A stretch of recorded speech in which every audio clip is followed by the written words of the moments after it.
Hi, ഇന്നത്തെ video ഒരു special video ആണ് കേട്ടോ. എൻ്റെ പേരക്കുട്ടി അട ഉണ്ടാക്കാൻ പഠിച്ച ഒരു വീഡിയോ ആണിത്. കുറേ നാളായി കുട്ടി പറയണു, അമ്മമ്മ എനിക്ക് അട ഉണ്ടാക്കാൻ ഒന്ന് പഠിപ്പിച്ചു തരുമോയെന്ന്. അപ്പോൾ എന്നാൽ ശരി, വെക്കേഷന് വരുമ്പോൾ പഠിപ്പിച്ചു തരാമെന്ന് പറഞ്ഞിട്ട് ഒരു വെക്കേഷൻ വന്നപ്പോൾ ഞാൻ പഠിപ്പിച്ചു കൊടുത്തു. അപ്പോൾ നമ്മൾ ആദ്യം വെള്ളം തിളപ്പിക്കാൻ വെച്ചിട്ടുണ്ടായിരുന്നു. എന്നിട്ട് കുറച്ച് അരിപ്പൊടി എടുത്തു, അതിലേക്ക് ഇത്തിരി ഉപ്പ് ഇട്ടു. എന്നിട്ട് പിന്നെ ഈ തിളച്ച വെള്ളം തിരിച്ച് ഒഴിച്ചിട്ട് നമ്മൾ മിക്സ് ആക്കണം. അതായത് നമ്മൾ ആദ്യം തന്നെ മിക്സ് ആക്കുമ്പോഴേ കൈ പൊള്ളി പോകും, ചൂടുള്ള വെള്ളമല്ലേ. അപ്പോൾ നമ്മൾ ടീസ്പൂൺ കൊണ്ട് ഇങ്ങനെ മിക്സ് ആക്കിയിട്ട് പതുക്കൊന്ന് കുഴച്ച് ഉണ്ടാക്കുക.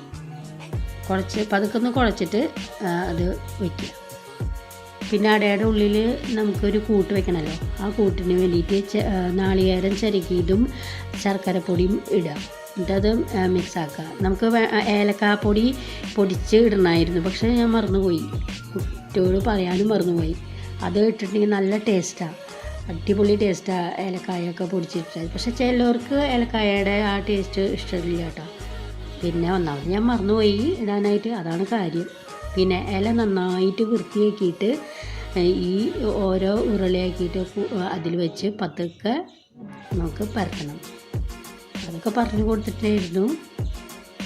അപ്പോൾ ആദ്യമൊക്കെ ഇത്തിരി കനത്തിലായിരുന്നു, പിന്നെ കനം കുറച്ച് പരത്തണം എന്ന് പറഞ്ഞപ്പോൾ വേഗം വീണ്ടും പതുക്കെ സ്ലോലി ഇങ്ങനെ കനം കുറച്ചിട്ട് പരത്തി തുടങ്ങി. പിന്നെ കൈ മുട്ടണമെന്ന് തോന്നിയാൽ വെള്ളത്തിൽ പതുക്കെ മുക്കിയിട്ട് വീണ്ടും പരത്താം. നല്ല കനം കുറച്ചിട്ടാണ് കേട്ടോ ഉണ്ണി പരത്തിയിട്ടുണ്ടായിരുന്നത്. പിന്നെ അതുപോലെ ശർക്കരക്കൂട്ട് അമർത്തി. അപ്പോൾ ഞാൻ പറഞ്ഞു അമർത്തണ്ട ഉണ്ണിയെ, കുറേശ്ശെ പരത്തി വെക്കണം നമുക്ക്. എന്നിട്ട് പിന്നെ അത് എത്രയാണ് ഉണ്ടാക്കി അതൊക്കെ അപ്പച്ചമ്പിൽ വെള്ളം ചൂടാക്കാൻ വെച്ചിട്ടുണ്ടായിരുന്നു തിളപ്പിക്കാൻ. എന്നിട്ട് അതിൽ പാത്രം വെച്ചിട്ട് എല്ലാ അടയും അതിലിട്ട് വെച്ചു.